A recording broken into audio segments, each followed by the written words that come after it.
Hi, everybody. Let's jump into Chapter 4 Acting for the Stage.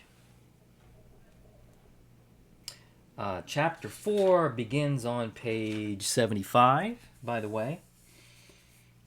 Um, there are three challenges of acting.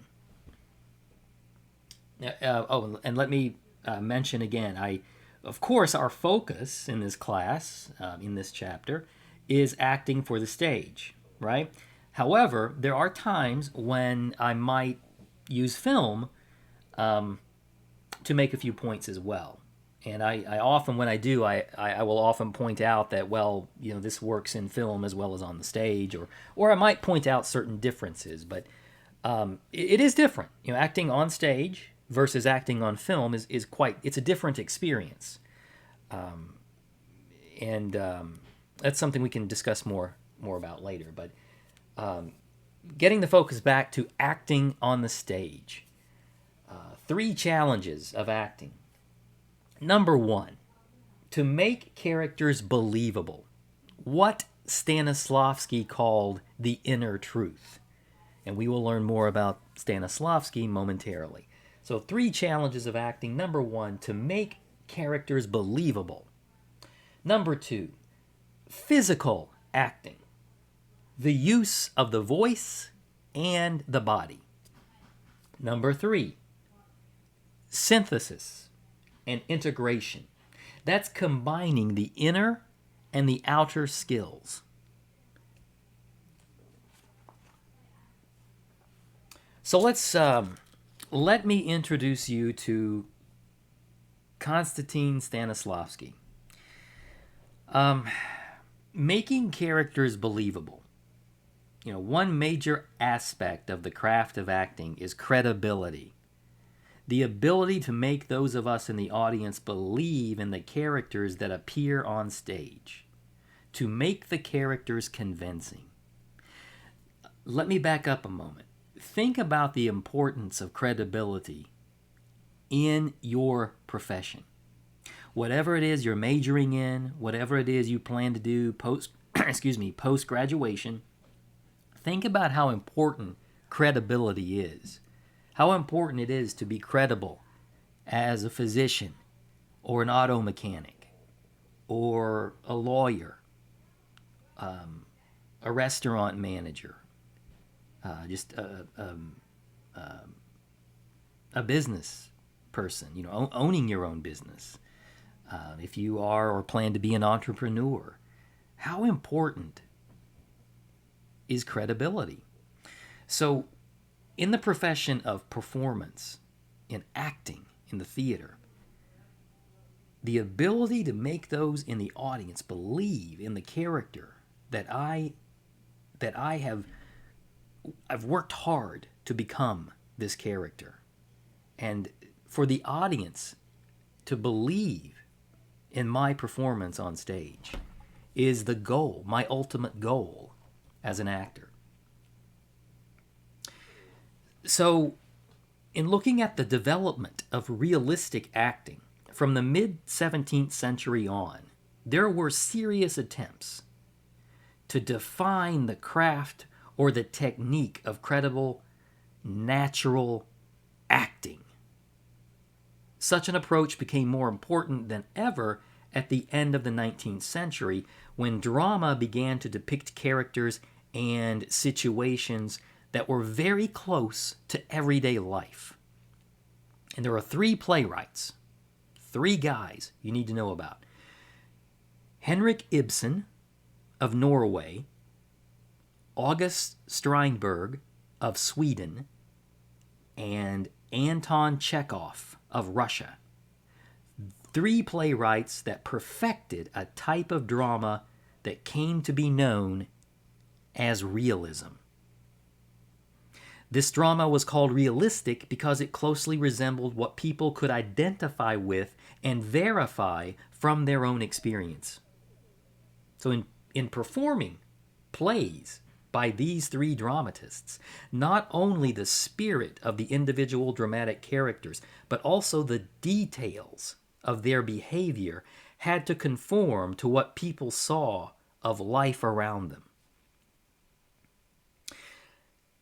Stanislavski, you hear a lot about as a student of theater, in particular, a student of acting.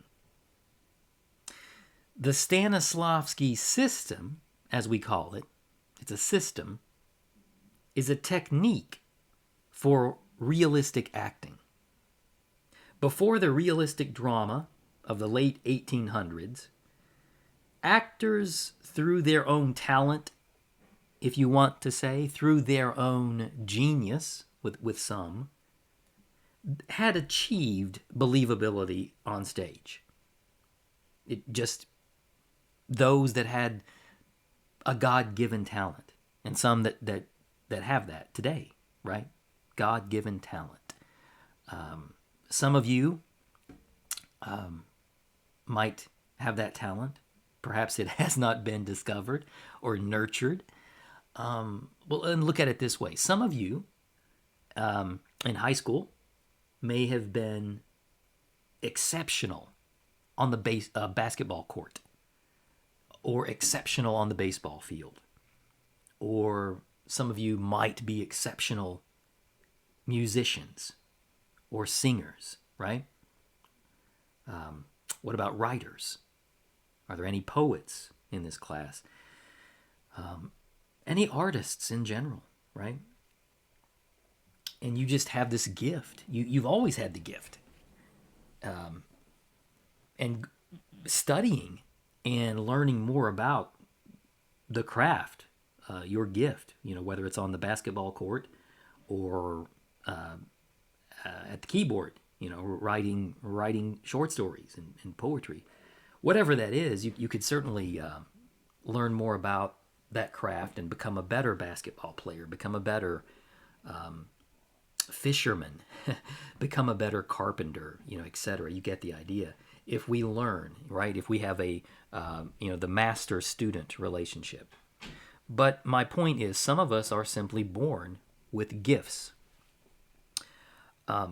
Others have to work really hard to obtain that type of ability.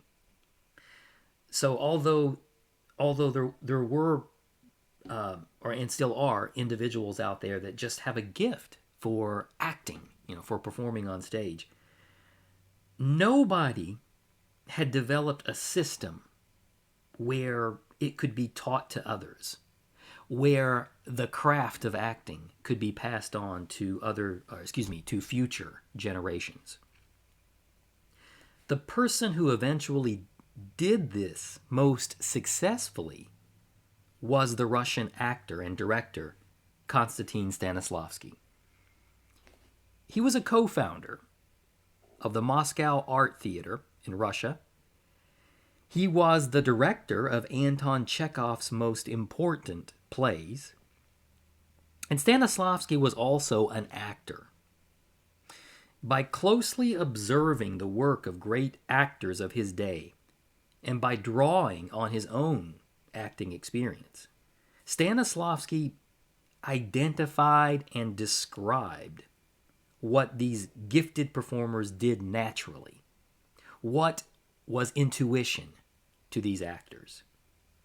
From his observations, he compiled and then codified a series of principles and techniques.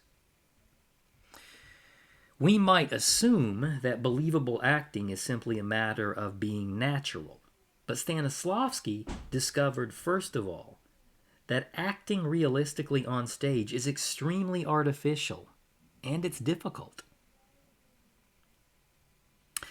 To achieve what Stanislavski would call a re-education, he said the actor must first of all believe in everything that takes place on stage. And most of all, he must believe what he himself is doing. And one can only believe in the truth. So to give substance to his ideas, Stanislavski developed a series of exercises and techniques for the performer. And I'm going to give you some of those now. The first one we're going to talk about is relaxation. When Stanislavski observed the great actors of his day, he noticed how fluid and lifelike their movements were on stage. They seemed to be in a state of complete freedom and relaxation. He concluded that unwanted tension has to be eliminated, and that the performer must at all times attain a state of physical and vocal relaxation. So, actors warm up before getting on stage. Before rehearsal, actors will warm up. Certainly before a performance, actors will warm up. They will do vocal exercises. They will do physical exercises. And get warmed up for the rehearsal or for the production. Think again about the athlete and how the athlete has to stay in good physical shape and how the athlete warms up before a practice or a scrimmage or a game. Well, that's the same thing I'm talking about here. Relaxation. Meditation is even part of that. You know, some of us like to relax and meditate backstage. I know before, let's say the opening night, the day or the afternoon before opening night, I like to relax, listen to music, probably some candle burning in there because I like candles, but just relax and think about the performance. Maybe read over my script again. I know the lines, or at least I better, but reading over the script again just to you know, everyone does it differently. All of us have different ways of relaxing before getting on stage and continuing to relax on stage. Some of you might say that you have stage fright, something that is called, in public speaking, that's called communication apprehension. And that stage fright can keep us from relaxing on stage. So it's something we have to learn how to control as an actor. Moving beyond relaxation, there is concentration and observation. Stanislavski also discovered that gifted actors always appeared fully concentrated on an object or a person or an event while on stage.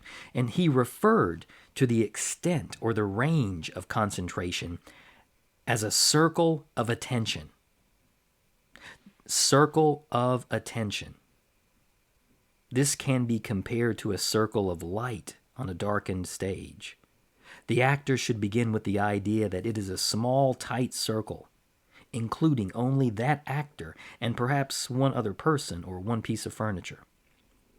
So, when a strong circle of attention has been established, the performer can enlarge the circle outward to include the entire stage area. And we have the importance of specifics. One of Stanislavski's techniques was an emphasis on concrete details.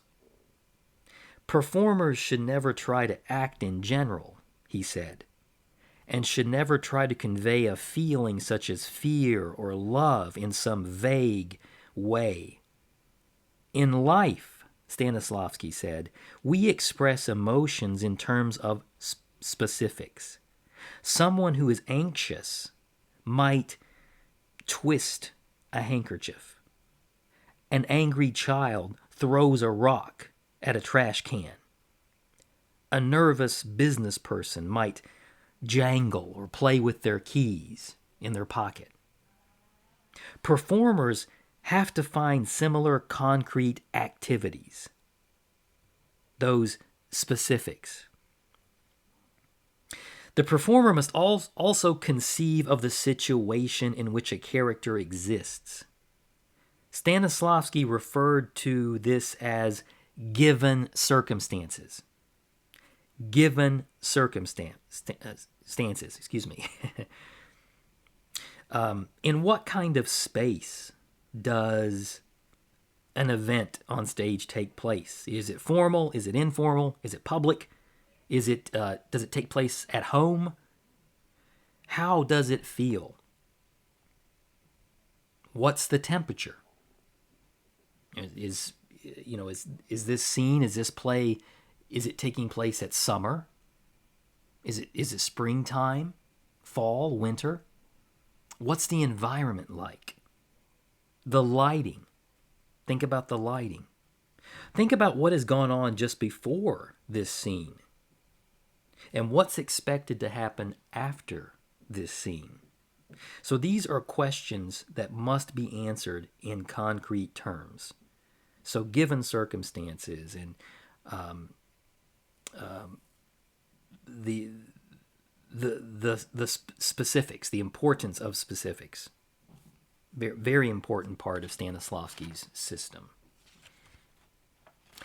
Moving on, we have the inner truth. An innovative aspect of Stanislavski's work has to do with inner truth, which deals with the internal or subjective world of characters. So their thoughts, their emotions. Stanislavski had several ideas about how to achieve a sense of inner truth, one being what he called the magic if. Stanislavski's acting exercise, the magic if, requires the performer to ask, how would I react if I were in this character's position? Right? How would I react if I was in a car crash and I'm not hurt, I'm not hurt, but I'm shook up, right? The character's never been in a car wreck, but I have, right? So I know what that's like, and I can take that experience, and I can put that into my character. Other questions when we do the magic if, what if I suddenly became wealthy? How would I react?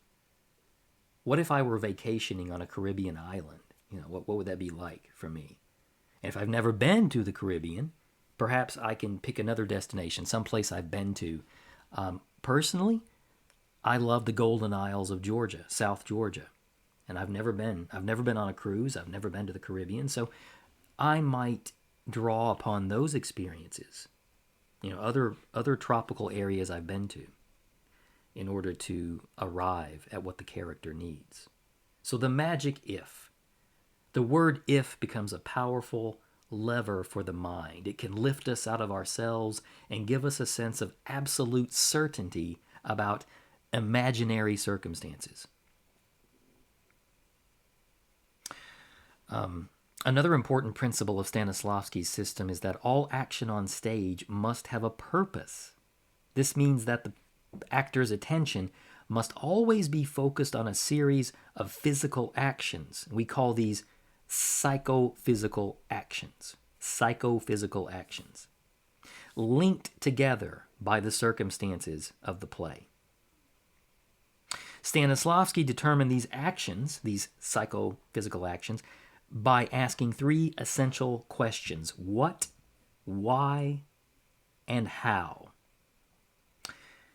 The super objective. This is what the character wants above all else during the course of the play. So you've been cast in a show, you've read the play, you've read the script. You need to ask yourself, and you certainly need to consult with the director, right? You, as an actor, it's the director's vision that guides the production. So you want to make sure that you are on the same page with the director. So you ask yourself as an actor, what is my character's super objective? What is it that they want above all else during the course of the play? So you might feel that your super objective as a character is revenge. And you talk about that with the director. The director says, yes, that is correct. Your character is out for revenge. But we can also get more specific than that when we examine, the super objective. It could be that the character is out for revenge, but perhaps there's also a redemption that comes later on for the character. But I don't want to go into all that at this point. Let's continue on with the terminology for now. We can get more, talk more about this, and we will. Even after I finish this chapter, we will continue throughout the course of the semester to talk more about what is in each chapter. So we're going to talk more about acting all semester long. The through line. Okay. Also, it's important to know that the super objective is also known as a through line. In theater, we often give two terms, to the same definition. So, according to Stanislavski, in order to develop continuity when playing a part, the actor should find the super objective. What's the character's driving force?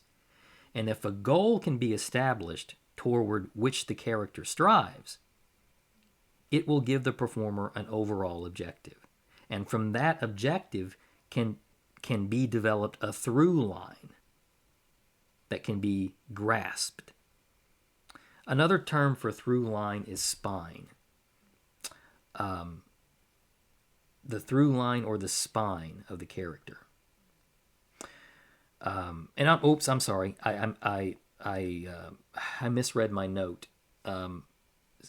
I said that the through line was another word for super objective, so that's not true.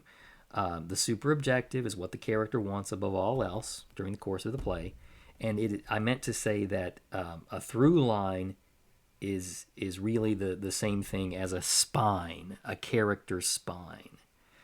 So to help develop the through line, Stanislavski urged performers to divide scenes into units. And sometimes those units are called beats, right? So just like listening to music, we want to be able to identify a beat change in the script.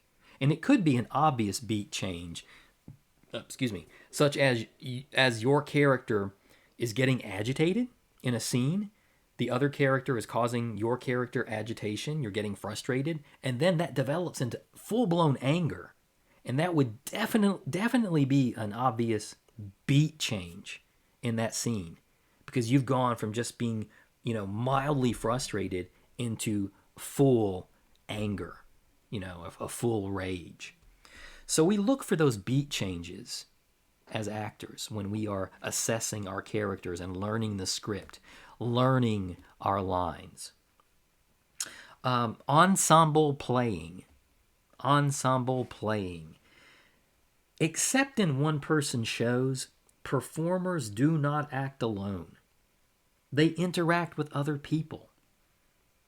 And Stanislavski was very aware that many performers tend to stop acting or they lose concentration when they're not the main characters in a scene. Think about how there could be two main characters downstage in a scene together, and you and maybe three other characters are upstage. And what are you doing? You're not frozen. You're not, just taking out your phone and looking at your phone. Oh God, please no, that would be horrible. You want to stay in character, right? The focus should be on the main characters downstage having the scene together, but you are also part of that scene. You're just in the background. So you need to stay focused, stay in character. So this ensemble playing, the playing together of all the performers makes up the ensemble playing. And that's the kind of unity on stage that we want. Think about this. If I don't know what you guys like to watch, in terms of TV programming, what you are currently streaming on Netflix or Hulu or Disney Plus or Amazon or whatever. Shows you've liked over the years. I really love The Office. It's one of my favorite sitcoms of all time. I love Friends. There are many shows that I love. Seinfeld is another one. I I love Seinfeld. So think about what would that ensemble, what would that cast be like when you remove one of the characters? If you are familiar with Seinfeld, yes, his name is the title of the show, but can you imagine if you were to remove the character Kramer from Seinfeld? What would happen? After you've had these four characters together for several years, and then suddenly let's pretend that suddenly the character's gone. The character leaves the show. The actor leaves the show, so so does the character. What if one of there were six main cast members in Friends? What if one of them had left? What if Joey left? Monica, Phoebe, Chandler, and Ross, any of them? What if they'd left? It really changes the dynamic, right? So, ensemble playing, the playing together of all the performers. It's a powerful thing when you put together a cast and it works so well. And we can see great examples in the shows that I mentioned, and you can probably think of other examples. You could name other examples for me, even in film, when you've thought, "Wow, this is just the perfect cast," and it's hard to imagine anyone else playing those roles. So, acting that stresses the total artistic unity of a group rather than individual performances. That's the essence of ensemble playing. Stanislavski had an exercise that helps the performer present realistic emotions on stage. And this exercise is called emotional recall. This is discussed on page 83 of the textbook. Emotional recall.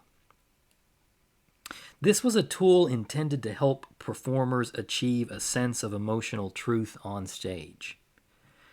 By recalling sensory impressions of an experience in the past, such as what a room looked like and the temperature and what did the room smell like, what did it feel like, emotions associated with that experience are aroused, and they can be used as the basis of feelings called for in a role in a play. So emotional recall.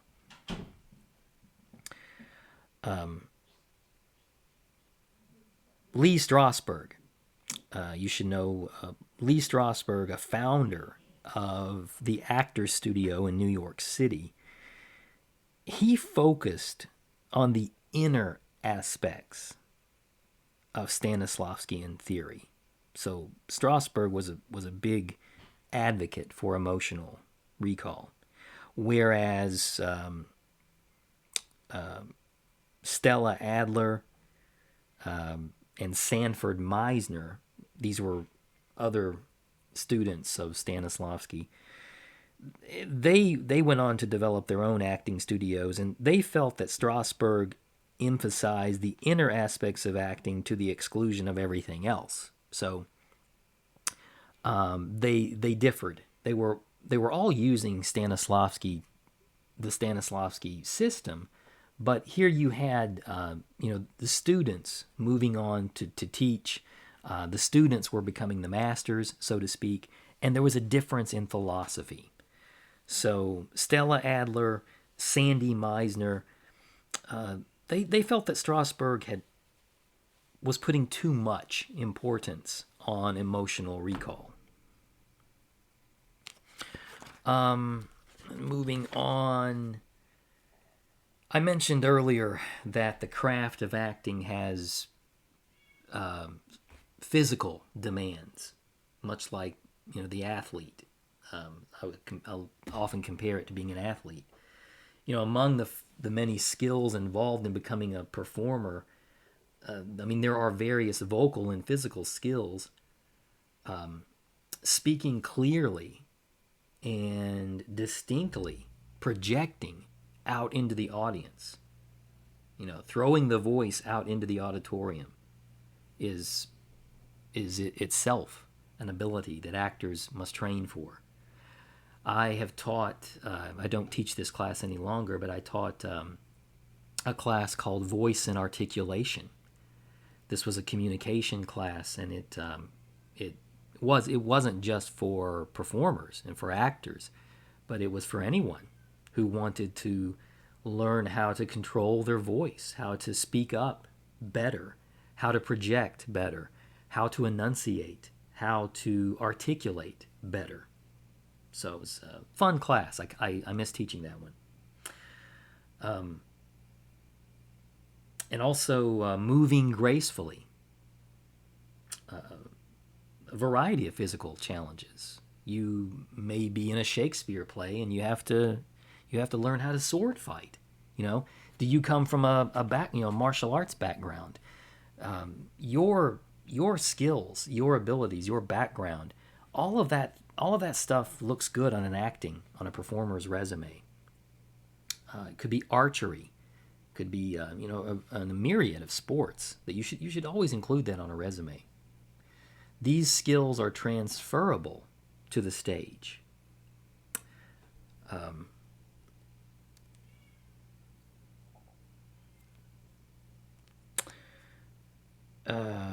Let's see. I'm going to move on past, because I think I've spent enough time talking about that.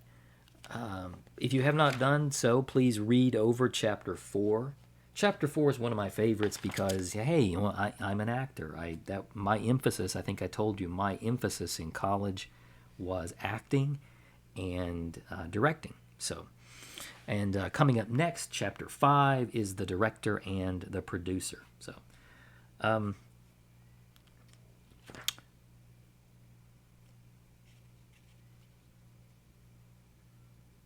at times, performing makes strong demands. It requires actors to convey a range and depth of emotions or to transform themselves in terms of age or mood and the like.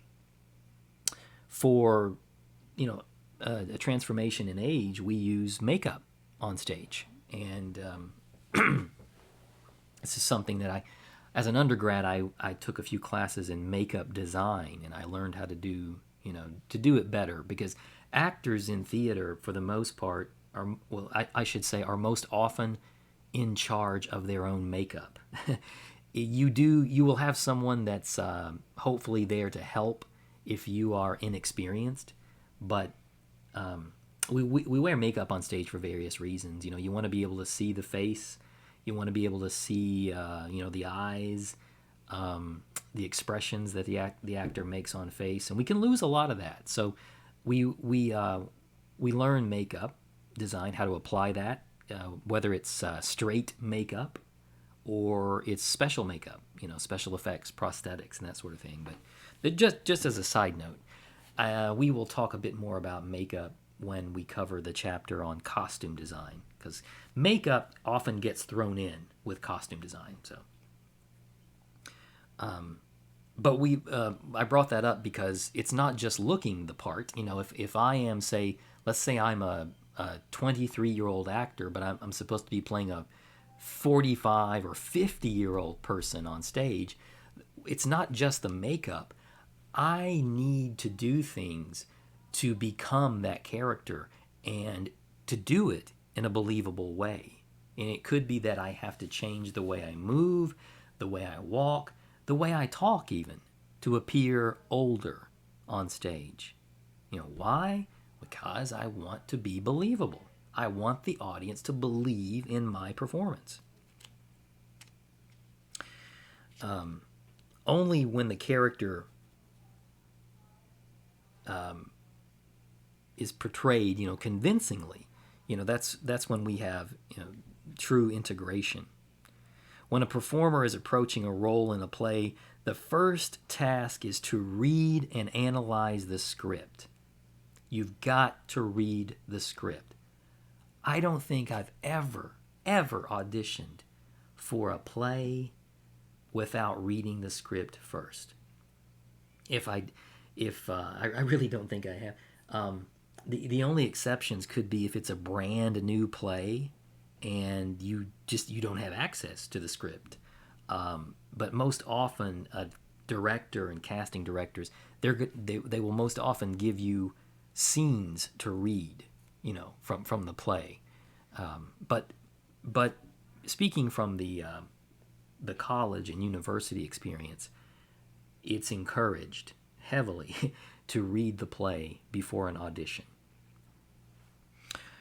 So that's the first thing that you want to do. Read and analyze the script. The actor has to discover the super objective, which I talked about earlier, put together not only the spine of the role, but the many smaller moments, each with its own objective and given circumstances. And the next challenge is to begin specific work on the role. In taking this step, actors begin the outer aspects of the character. With a walk, a posture, you might do a particular voice or a particular way of delivering the dialogue. All of these things the actor takes into consideration. So it's a lot of work.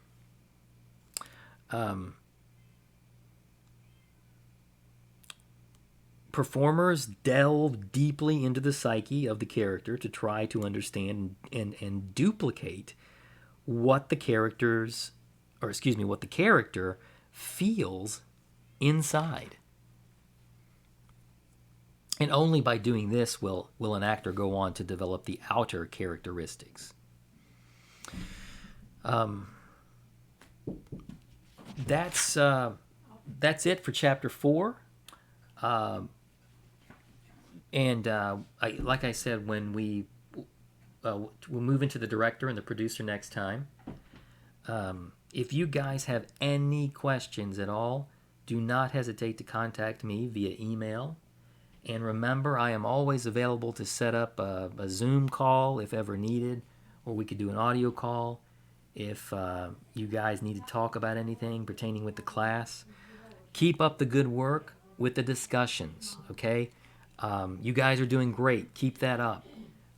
I love the way that if you're not doing this, you can read some of your peers' work in discussion. But yes, it's important to cite where you're getting your information, right? It's not coming from your head always. Sometimes it is, because I ask you to reflect back, and I want to know your personal experience.